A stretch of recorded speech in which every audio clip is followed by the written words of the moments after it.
Today is a special day because the one thing that I've been really missing from my time trial bike has finally arrived. So I've been eyeing the Wattshop Cratus crank for quite a long time now. It's a very sleek aero crankset with narrow Q factor, adjustable crank length, etc. So very nice features and very aero. But I was struggling with the whole fitment of it just for the reason that, well, power meter pedals are not really my favorite, and if you have a non-power crank, that's your only real option now that hub power meters are no longer a thing. So I skipped that for a moment because I'm a long-time Speedplay user, so as you might have known, I've ridden them for many years and I wouldn't really want to switch from Speedplay because I love the system, I love the adjustability and the feel and everything regarding it.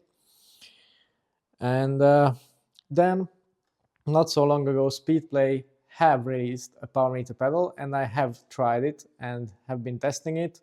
I've used it for my machine power meter test and my machine indoor trainer test also as a comparison, and it's a really excellent little unit.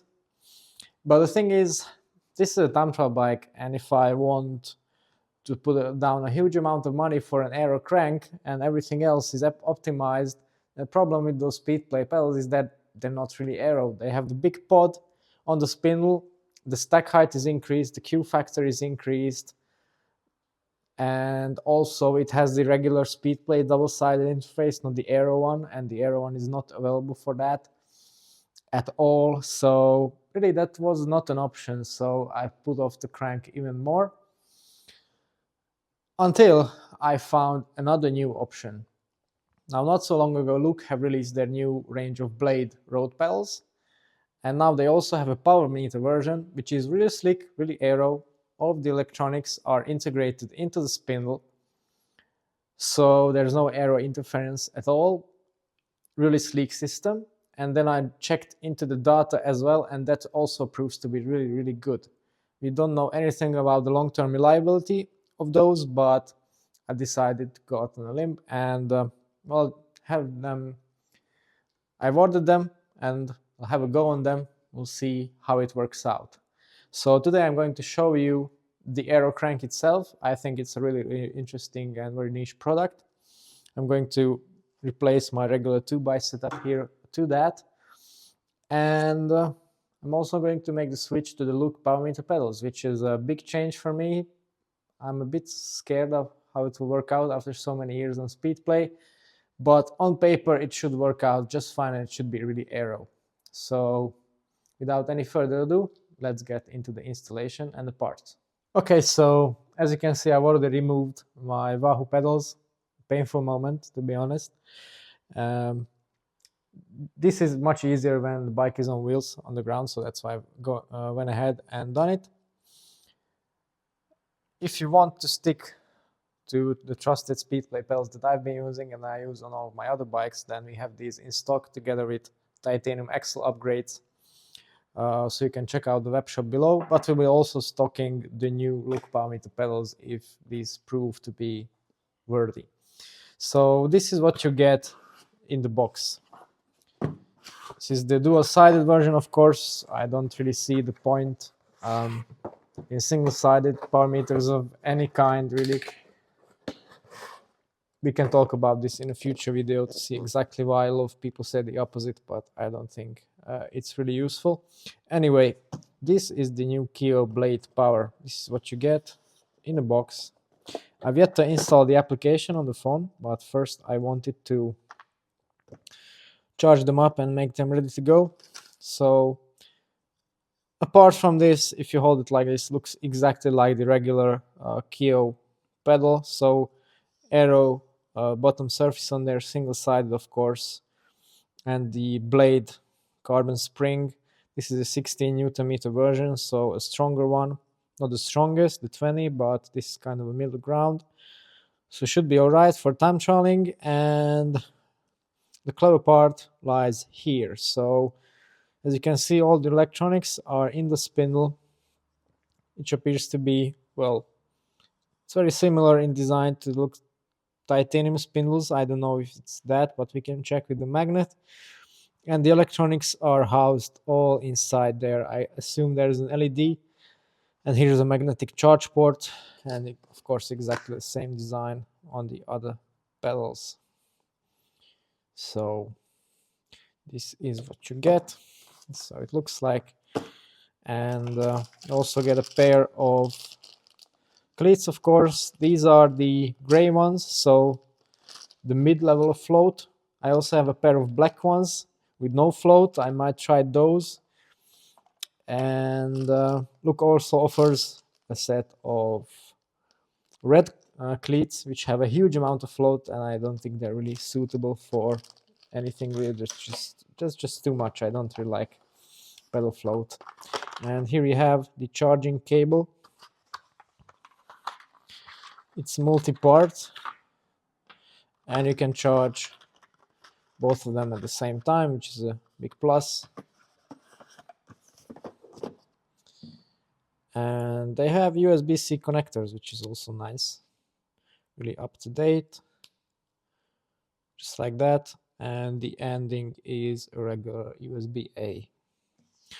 So I think just to streamline the process, I'm going to charge these while I install the crank on the bike, and then we'll be ready to go when that part is finished. Okay, so with this step, I'm basically sacrificing the trusted, reliable Power2 Max power measurement and my trusty speed play pedals. Let's have a look at what we are gaining. So this is the Wattshop Cratus crank, and it's a pretty striking design. So as you can see, the crank arms themselves are incredibly thin and streamlined. You get a very stiff 30mm aluminum spindle, and basically this part is structural. I think it's forged aluminum, or it could be machined actually, but the surface is too smooth for that. I would believe it's forged, and it also has kind of a shot pin finish to make it matte. It's black anodized, obviously. To make it slightly lighter, it's still quite heavy, but this part is actually hollowed out, and this is just a very thin cover that's held up by these Torx bolts here. And of course, the other clever bit is the integration with the chainring. So this is specifically machined from carbon fiber to sit very flushly, as you can see, to this exact crankset. Has a huge 144 so track BCD, basically for extra stiffness, and the chainring itself is really stiff. As you can see, the base of it, or the base material, is really thick. Of course, it has a narrow wide tooth pattern. This is a 60 tooth version. We have also some Watchop specific Cratus machine steel chainring bolts, so it's all very nice. The spindle is actually interchangeable. There's a long version and a short version. This is a short one because this bike has a traditional BSA bottom bracket, so with the caveat, it fits just fine. And on the other side, you've got a self-extracting nut. Another clever bit, and at this price, I think it's really appreciated, is that actually the length of the crankset can be adjusted with these little inserts. The crankset itself is only made in two sizes, so it's the short one and the long one. This is the long one. The short goes from 145 to 160 mil length, but I use 160, and I didn't want this to be my longest available option because I can't imagine really going shorter than that, so I got the long version.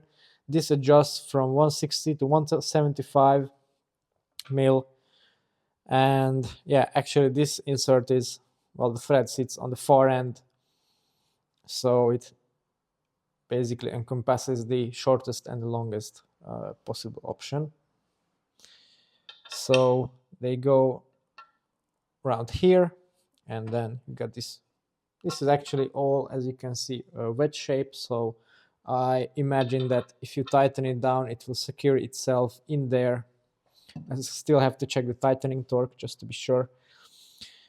Then you've got this other module, which is the stainless steel insert, and the pedal thread will just pull it everything in place. And yeah, that's how the pedals are fixed and the crank is installed.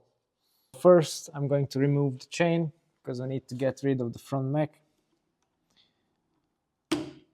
All 12-speed chains use a quick release, so that's easy.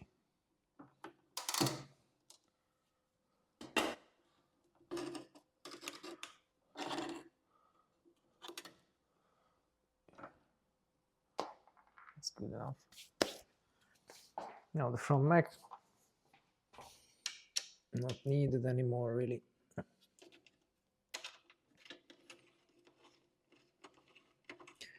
I will leave in the cable though, just in case.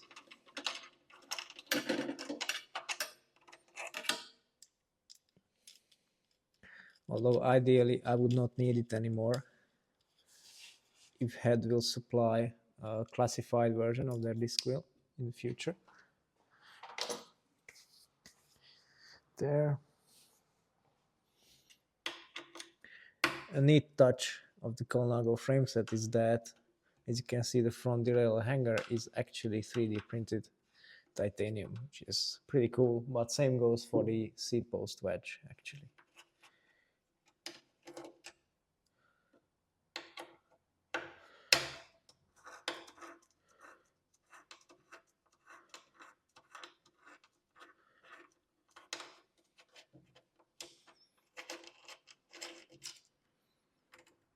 Okay. I also prepared a couple of blanking bolts right here. So these are low profile titanium M5 bolts, just so we don't get any corrosion on there. It's a bit of a shame really that Colnago don't include a cover for this, but not too bad actually.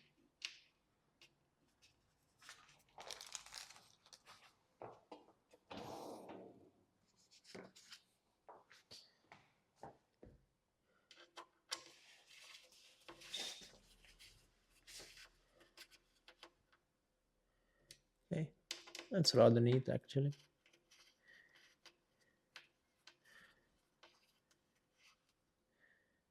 There we have it.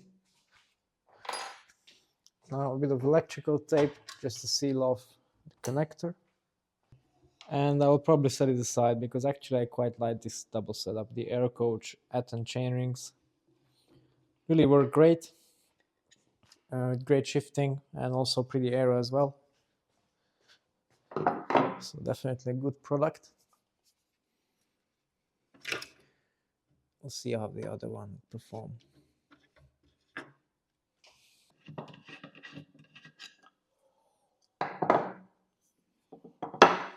As I said, there was one slight complication with the fitment of the crankset due to the really narrow design.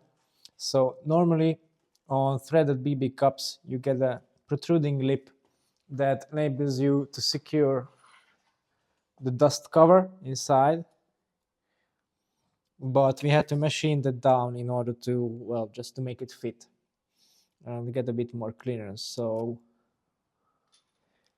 we have a ring on there, very thin one, 1.8 millimeters, but on the other side it's all flush with the bearing just to get some extra clearance out of it.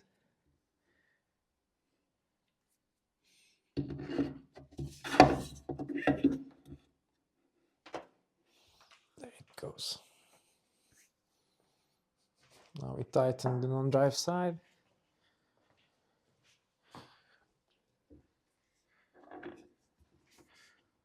This is actually quite cleverly designed because the inner face is sized in a way that it contacts only the inner race of the bearing to prevent any unwanted friction on there, which is quite cool.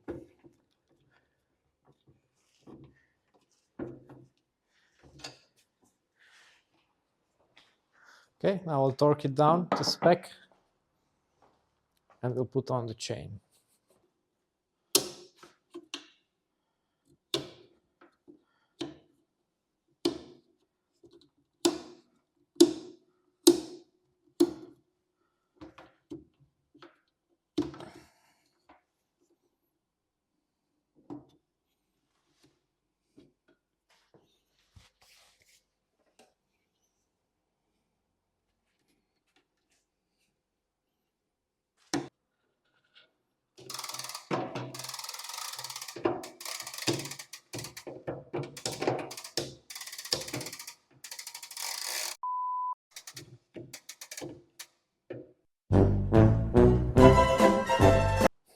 Okay, so I've just installed the chain, and immediately there's a massive problem because the chain doesn't mesh with the chainring.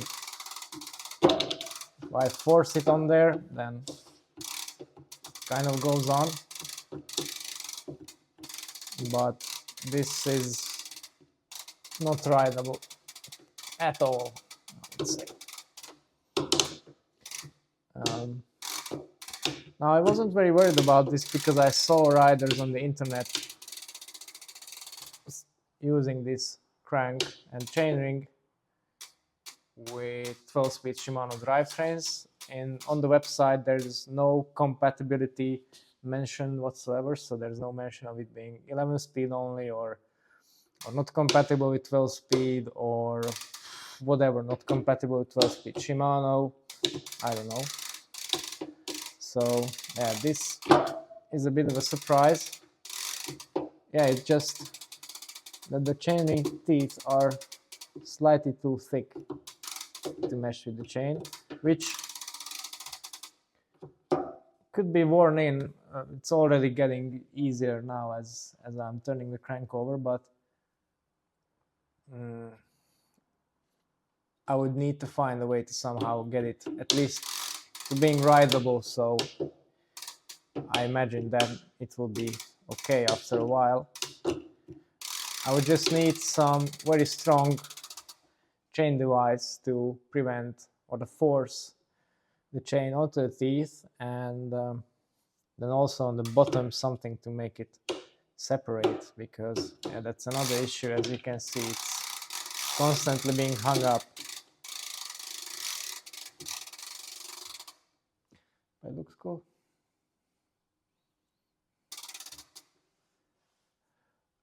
My hunch actually is that there's some problem in the machining of the ring, because there are some sections which going rather smoothly, and there's this part that it just doesn't work at all. And it's fairly easy, as you can see, but this area around the the connecting pin is very tight. So yeah, something's definitely off, and it's not uniform either.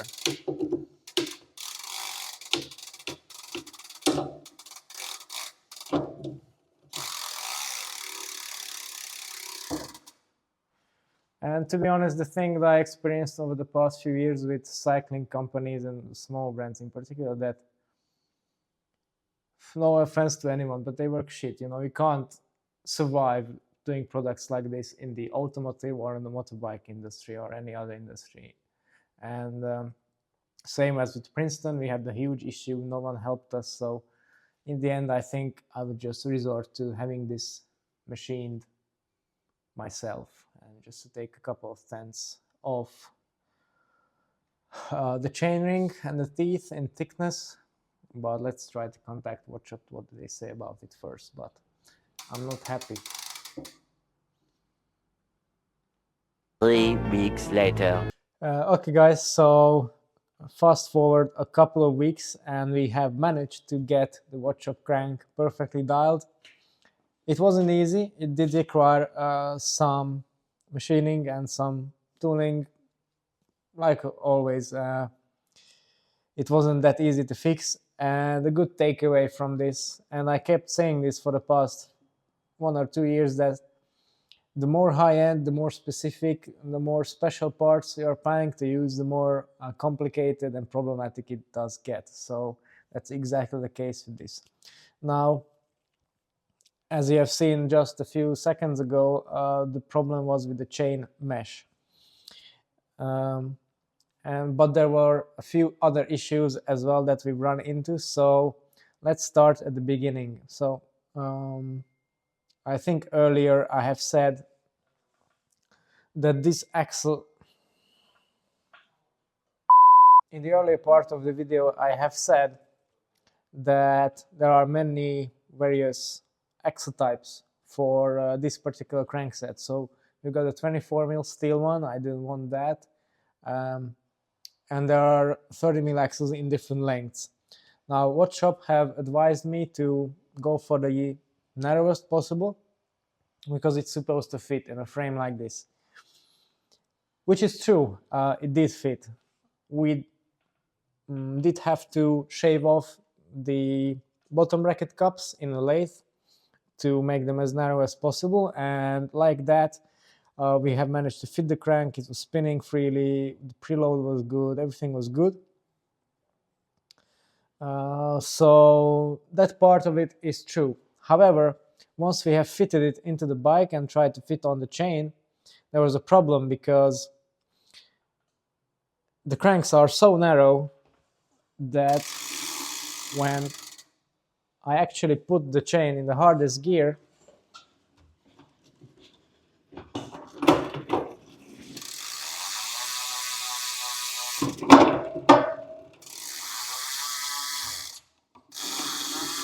with a normal crank that splays out, clearance here is not an issue. But the chain line was also fine, but the thing is that even right now you can see the clearance here between the crank arm and the chain is extremely small, and with a standard length axle I wouldn't be able to use this gear at all. In fact, the bottom 3 gears from the cassette were not usable with that axle. So obviously I had to go and space out the drive side so it sits further outboard. This way, it enables me to run all the gears at the back.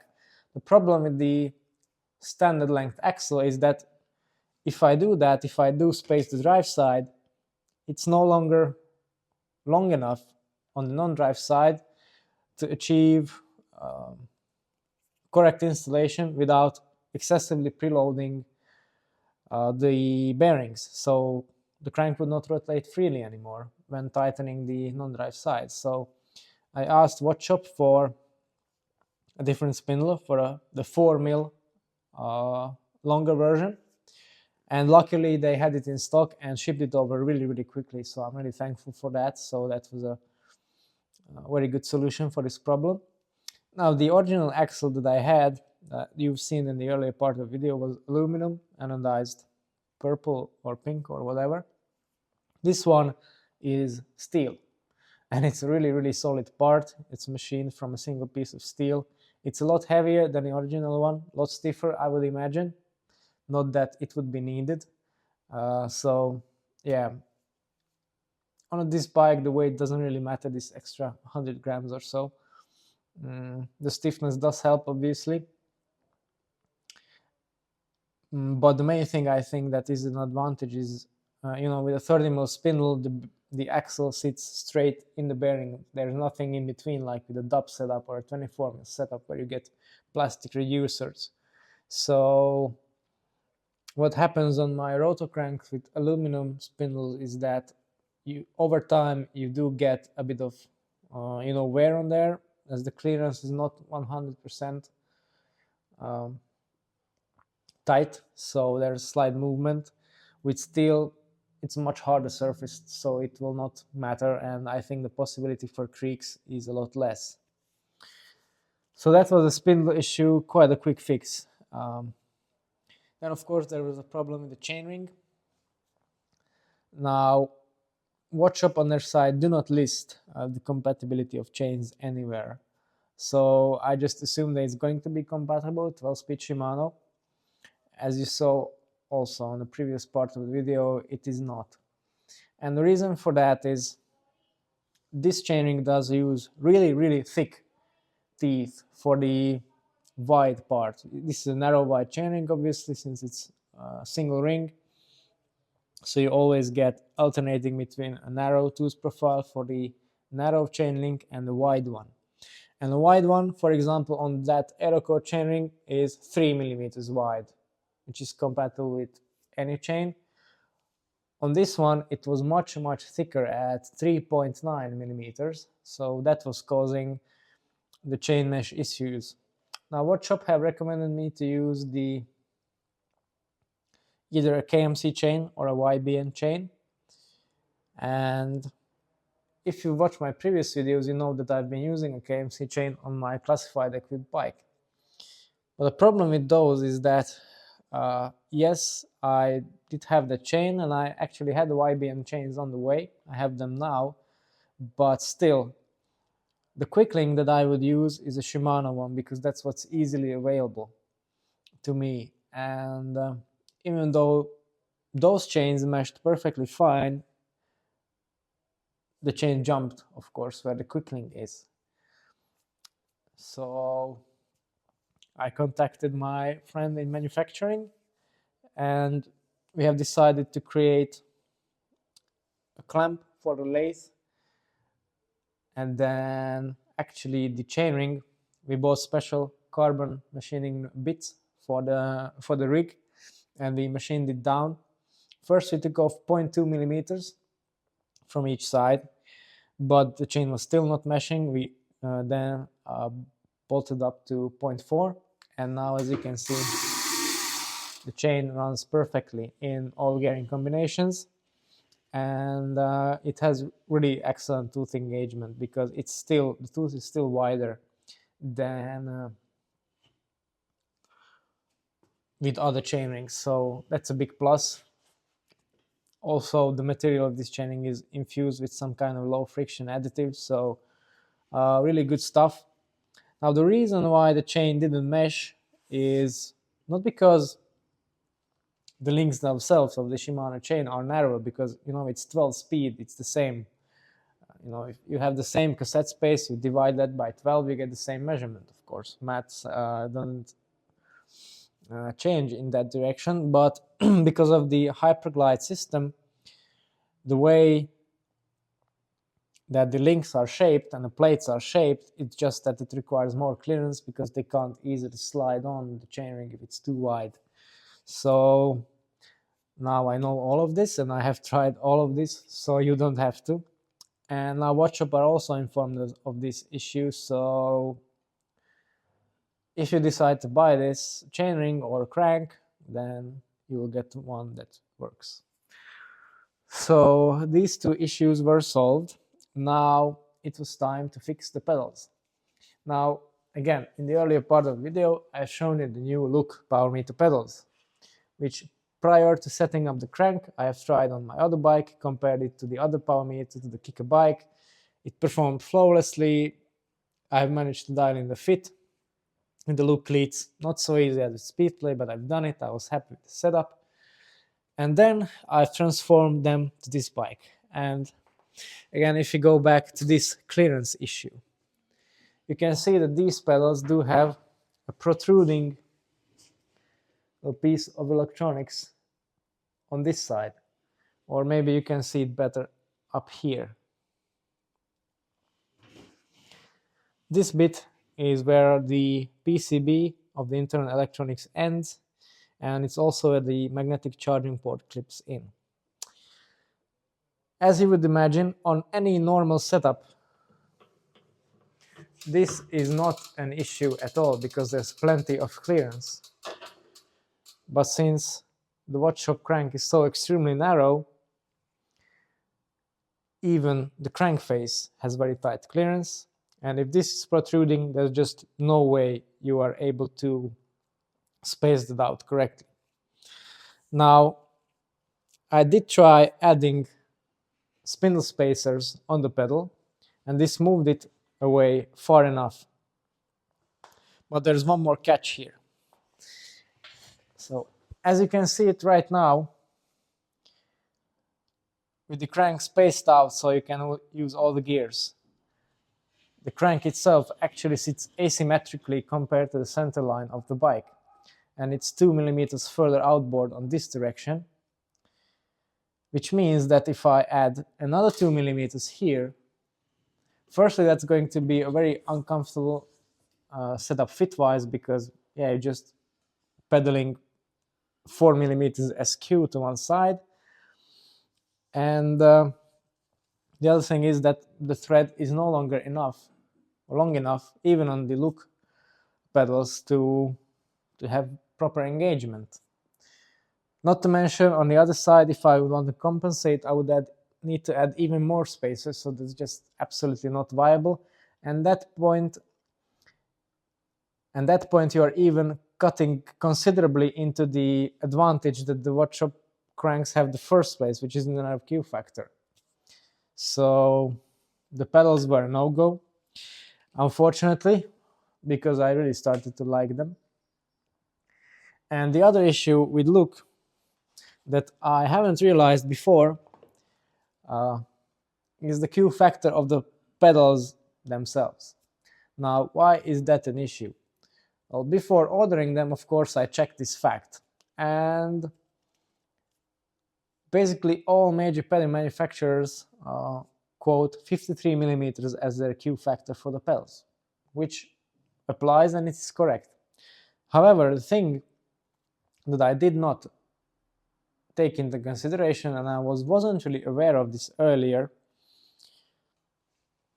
is the nature of the fitment of the look cleat. Now,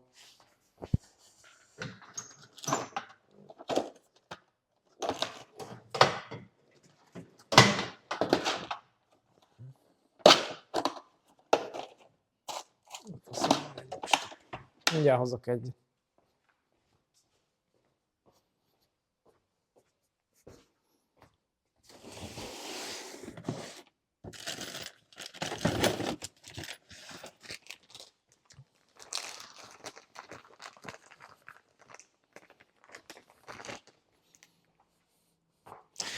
So this is what the look cleat looks like. I'm pretty sure you're aware of this.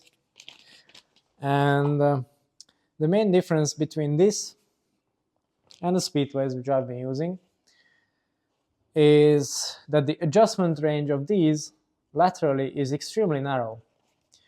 With speedplay, you do get around 4 to 5 millimeters of sliding room on each side. So that means I always run my cleats slammed to the outside, so my feet are as close to the bike as possible for aerodynamics.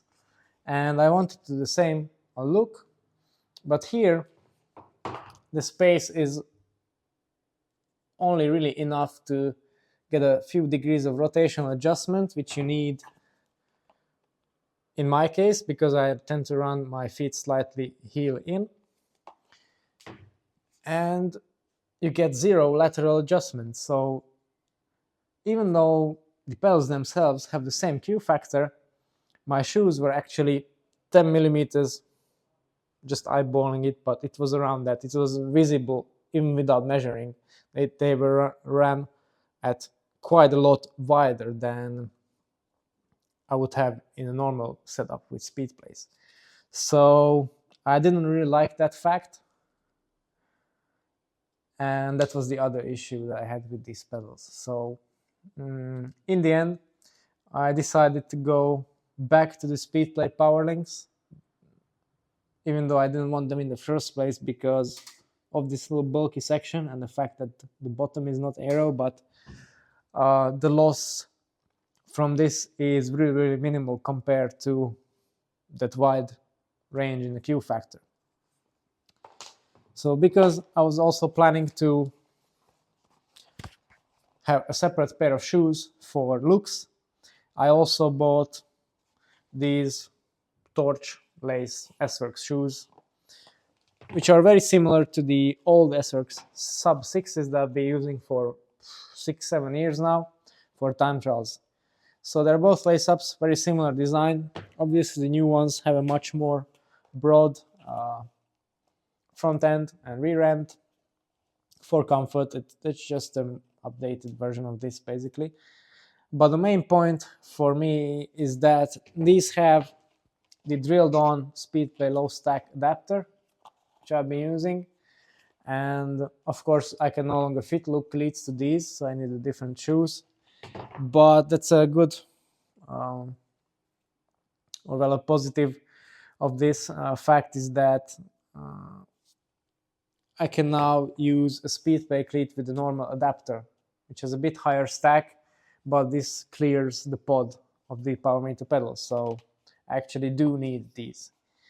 And another thing that might be worth exploring in the future, I'm planning to manufacture a different adapter that allows me to put the cleat even further back and even further outside, because there's still around 4 to 5 millimeter clearance that I could use to bring the shoes in a bit more, and I can come back to a more midfoot location also, just to be able to drop my saddle height a little bit and maybe my front end a little bit. So all in all, this turned out to be a much more complex topic than just the crank swap, as you can see, but I finally got it to work.